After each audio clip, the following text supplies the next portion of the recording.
magistrats yu dëggu ay magistrats yoo xam ne patriote lañu ay magistrats yoo xam ne Ousmane Sonko mu leen def loolu dëppoowul ak loi président mënu ko keneen mënu ko waaye nag li loi wax dinañ ko appliquer ba mu mat sëkk. C'est ces magistrats là qu'on veut au poste pour ñu jaarale mbir mi yoon muy ñu dëpp keesu réew mi muy ñu rey xale yi muy ñu torturer on a besoin d'une justice avec des magistrats sérieux pour mun a am justice boobu.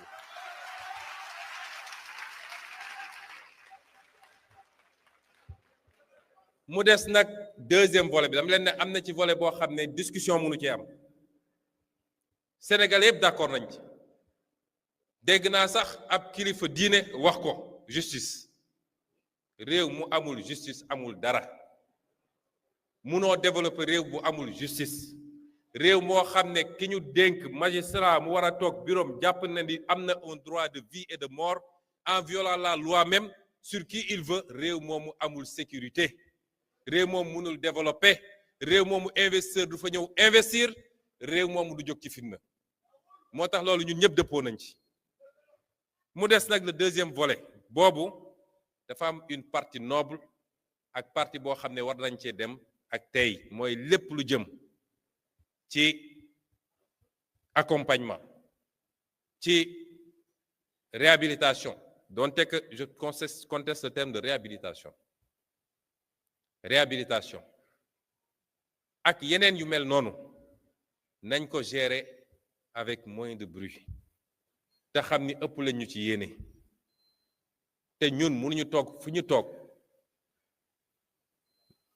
yéeg ni am na kenn ci yéen ku am problème ñu ne duñu bouger le plus petit doigt te mën ko loolu mënul am man sama bopp laa mën a waxal bi ma ñëwee dama amoon bébét balaa may ñëw ne man su ma yàlla defoon président de la république ma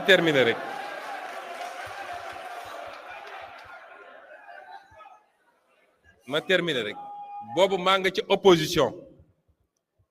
ma ne bu ma yàlla mayoon ma am responsabilité boobu ma yemale ko ci loolu am naa mbébét niser na la nga xam ne moom lañ ci war a fay duma ko laal waaye ñàkk laal boobu tekkiwul ni may naa ko état dama ko jël bloqué ko ci benn compte ne su yàlla defee mu dem ba mat 100 millions ma jël ko def ko un fonds d'accompagnement aux victimes waaye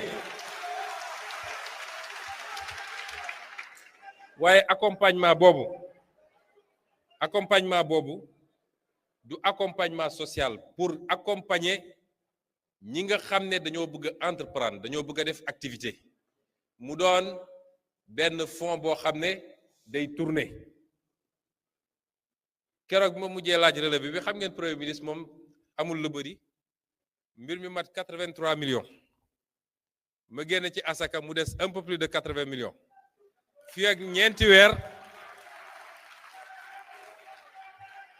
fii ak ñeenti weer incha allah gëm naa ni dina mat wala juróomi weer gën saagu dina mat 100 millions yi bu boobaa nag dinaa woo sénégalais yépp te xam naa ni ma ko annoncé tey balaa guddi nu am ñu bari ñu ma woo ne bëgg naa ci dugal temps loolu xam naa ko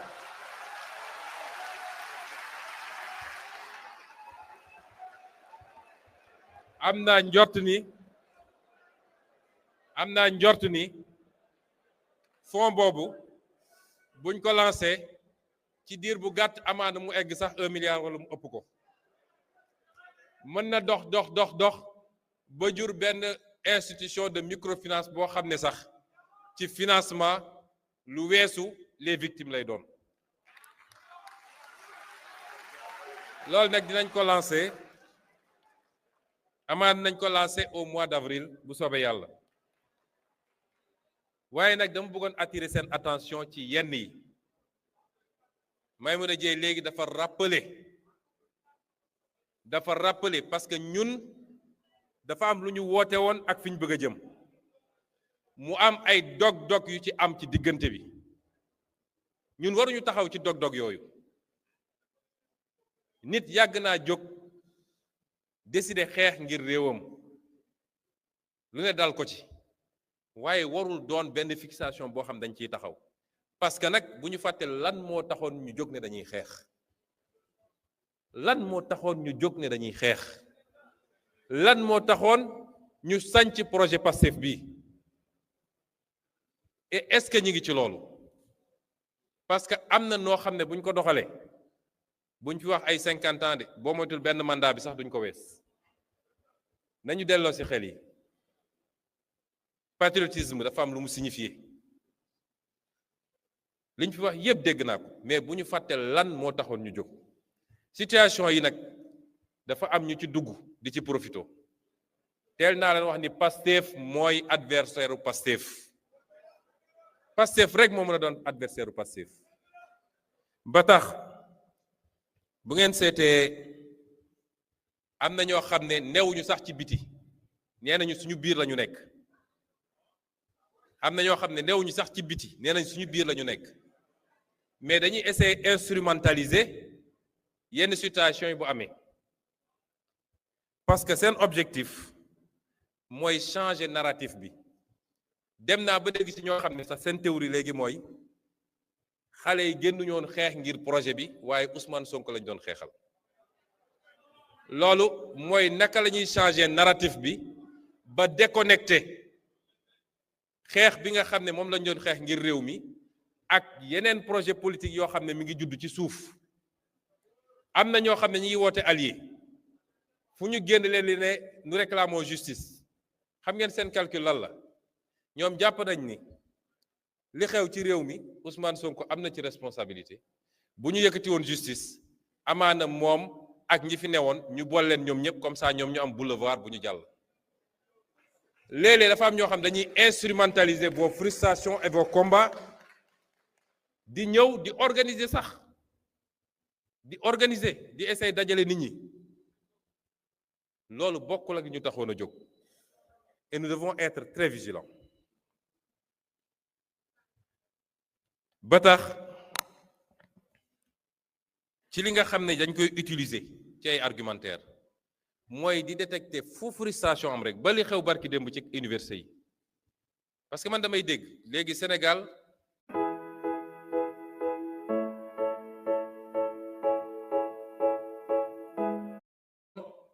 eh bien kontaanatuma et cetera mais fal ni taxul nga war a jàpp ni da nga am droit absolu ba lu dul yoon ñu bàyyi la ko man ragaluma ku ma mere ragaluma ku ma dëddu mais nañuy teg mbir yi ci dëgg parce que fu dëgg amul rek dara mënu faa dox mais problème bu am parce que chantage moral boobu la ñu yàgg a def les hommes politiques te hommes politiques yi ragal chantage moral boobu moo tax dañ daan nekk ci démagogie lan moo ñu andil problème université wax naa ko barki dem étudiants yi ndax samay doom lañu te li ci ëpp nag ci ñun lañu bokk ci Pastef mais régime yi fi daan toog bëgg am jàmm ak ragal étudiants yi yëngatu